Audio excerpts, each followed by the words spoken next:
আমরা যারা রাজনীতিতে আসি সকলেই দেশপ্রেম নিয়ে আসা উচিত এবং অনেকেই দেশপ্রেম নিয়ে আসে। বেশিরভাগ রাজনীতিতে সুবিধাভোগীরাও আছে। দেখুন, আমরা এই সরকারের বিগত যে সরকার স্বৈরাচারী সরকার ছিল 1/11-এর পর থেকে আমরা নির্যাতিত হয়ে আসছি। আমরা লড়াই সংগ্রামে ছিলাম একটি অগণতান্ত্রিক সরকারের বিরুদ্ধে, একটি মুক্ত এবং স্বাধীন বাংলাদেশের জন্য। আমাদের অনেক ভাই শহীদ হয়েছে, অনেকেই গুম হয়েছেন, আমাদের অনেকেই পঙ্গুত্ব বরণ করেছেন, অনেকে অনেকভাবে নির্যাতিত হয়েছে। আমরা দীর্ঘ লড়াই সংগ্রামের পর মানুষের কাছে বিএনপি যেটা করেছে, বিএনপি এবং আমাদের অঙ্গ সংগঠন শেখ হাসিনার স্বৈরাচারী চেহারাটা মানুষের সামনে ফুটিয়ে তুলেছে আমাদের আন্দোলনের মধ্য দিয়ে।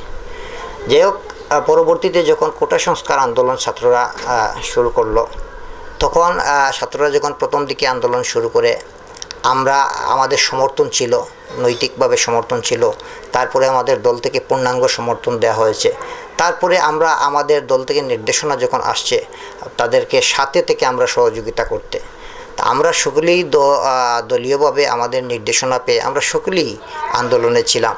আমাদের অনেক সহকর্মী শাহাদাত বরণ করেছে, আমাদের দলের অনেকে পঙ্গুত্ব বরণ করেছে, অনেকে গুলিবিদ্ধ হয়ে এখনও হসপিটালে আছে বা বাসা বাড়িতে চিকিৎসা নিচ্ছে। আমি নিজেও আহত হয়েছি, আপনি জানেন, দুইবার আহত হয়েছি।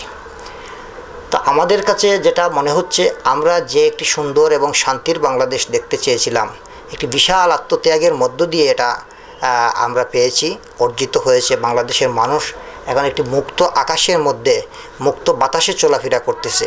এটাই আমাদের রাজনীতিবিদদের তৃপ্তি। প্রথম যেদিন শুক্রবার যখন সিলেটে একটি ব্যাপক আন্দোলন হয়েছিল ছাত্র জনতার, ওই দিন আমি 5:30টার দিকে আমার পিঠে এবং কানে এবং বাম হাতে গুলি লাগে। গুলি লাগার পর আমি আর টিকতে পারি নাই, মাঠে চলে আসছি। ওই দিন আসলে খুব বেশি আমার অসুবিধা হয় নাই, এতটা কষ্ট হয় নাই। 4 আগস্ট যেটা হয়েছে, আমার রাজনৈতিক জীবনে আমরা পুলিশের সাথে অনেক সময় আমাদের সংঘর্ষ হয়েছে, অনেক সংঘর্ষ হয়েছে। ওই দিন পুলিশ যেভাবে র্যান্ডম ফায়ার করেছে, মনে হচ্ছে সেনাবাহিনী কোনো প্রতিপক্ষ দেশের সাথে যুদ্ধ করছে। আমরা তাদের এমন গুলি, সাউন্ড গ্রেনেড, টিয়ার সেল এবং চাইনিজ রাইফেলের গুলিও সেদিন তারা ব্যবহার করেছে। তখন আমি সামনে 2জন কর্মী চলে গেছে, তারা আন্দোলনকারী সকলেই আমাদের ভাই। তো আমি তাদেরকে সেভ করতে গিয়ে আমাকে প্রথম গুলি করে, তখন আমি একটি দেয়ালের পাশে যাই, তখন গুলি থেকে রক্ষা পাই। পরবর্তীতে তারা আমাকে সাউন্ড গ্রেনেড নিক্ষেপ করে, ওইটা আমার পায়ে লাগে। তো কোনো প্রকারে আমার একজন সহকর্মী সে আমাকে দেয়াল টপকিয়ে ভিতরে দিয়ে দিয়েছিল। তো ওই জায়গা থেকে আমি কোনোভাবে টেনে একটা বাসায় আশ্রয় নেই। তখন মনে হয়েছিল আমরা যে এই আন্দোলন চলাকালীন সময় দেখতাম পুলিশ গুলি করে আমাদের সতীর্থদের হত্যা করছে, আমার মনে হয়েছিল যে আসলে আমি ওই সময় বাঁচব কি না। আল্লাহ পাক রব্বুল আলামিন মানুষের দোয়ায় আমাকে বেঁচে নিয়ে আসছেন। তো অসুবিধা নাই, আমাদের অনেক ভাই তো বুক চেতিয়ে আসলে আন্দোলনে দেশের জন্য উজাড় করে দিয়েছে। হয়তো আল্লাহ আমাকে এখনও বাঁচিয়ে রেখেছেন, মানুষের জন্যই আমাকে বেঁচে রেখেছেন। তো এখনও আমাদের অনেকেই দুঃসহ যন্ত্রণায় কাতরাচ্ছে হসপিটালের বেডে, বাসা বাড়িতে। এই গুলি, সাউন্ড গ্রেনেড, টিয়ার সেল এইগুলাতে, এবং আওয়ামী লীগের সন্ত্রাসী বাহিনী, আওয়ামী লীগের যুবলীগ, ছাত্রলীগ, স্বেচ্ছাসেবক লীগদের সারা শহরে তারা যে তাণ্ডব চালিয়েছে অস্ত্র হাতে নিয়ে, অনেক সাধারণ মানুষকেও গুলি করেছে, হত্যা করেছে। যাই হোক, আল্লাহ আমাকে বাঁচিয়ে নিয়ে এসেছে, এটাই আল্লাহর দরবারে আমার শুকরিয়া। আন্দোলন চলাকালীন সময় কাউকে আমরা 10টা-15টা ফোন দিয়েও পাই নাই, অনেক অজুহাত থাকতো।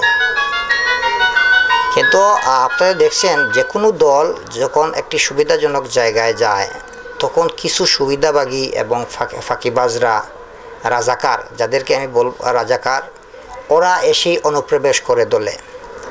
অনুপ্রবেশ করেই তারা দল থেকে সুবিধা, তাদের ব্যক্তিস্বার্থ হাসিল করতে চায়।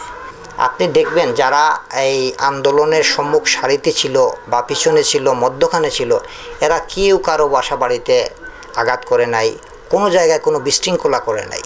আমাদের তো মুখ্য উদ্দেশ্য হচ্ছে শেখ হাসিনার পতন, স্বৈরাচারের পতন, এটাই তো আমাদের বিজয়।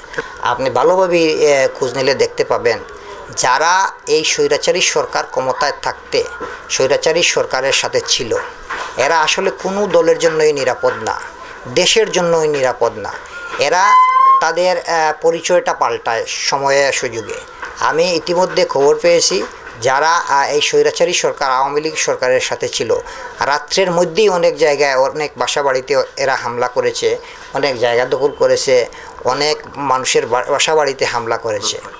আমার একটি কথা, আমার একটি অনুরোধ থাকবে সিলেটবাসীর উদ্দেশ্যে, আমাদের দল বিএনপি অন্যায় এবং সন্ত্রাসীদের প্রশ্রয় দেয় না, অন্যায়কারীদের প্রশ্রয় দেয় না।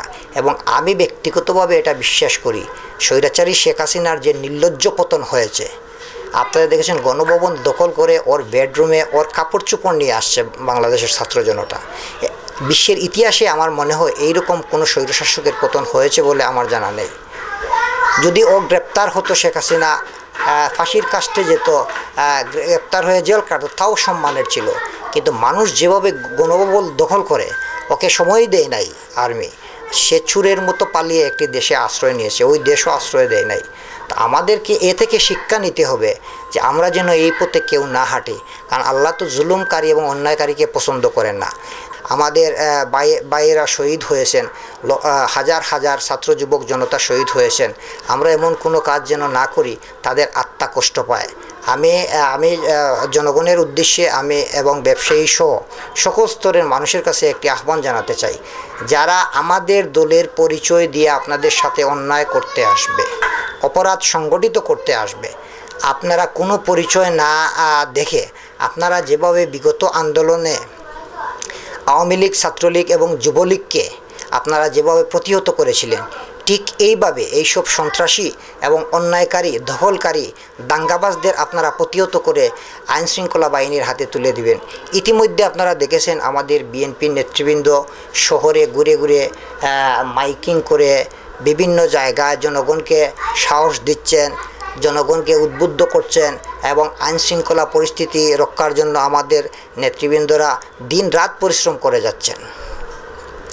আমি একটি আহ্বান জানাবো, সন্ত্রাসী, অপরাধী, অন্যায়কারীর কোনো দল নেই, কেউ যেন তাদেরকে প্রশ্রয় না দেওয়া হয়, এইটাই আমার অনুরোধ থাকবে। দীর্ঘদিন পরে লড়াই সংগ্রামের মধ্য দিয়ে যে আমরা একটি শান্তির বাংলাদেশে প্রবেশ করেছি, সেই শান্তি এবং স্বাধীনতা রক্ষা করার দায়িত্বও কিন্তু আমাদের সকলের। আমার নেতা জনাব তারেক রহমান একটি কথা বলেছেন যে বিজয়ীদের কাছে পরাজিতরা নিরাপদ থাকলে বিজয়ের গৌরব মহিমান্বিত হয়। আমি সবাইকে সেই কথাটি পালন করার উদাত্ত আহ্বান জানাচ্ছি।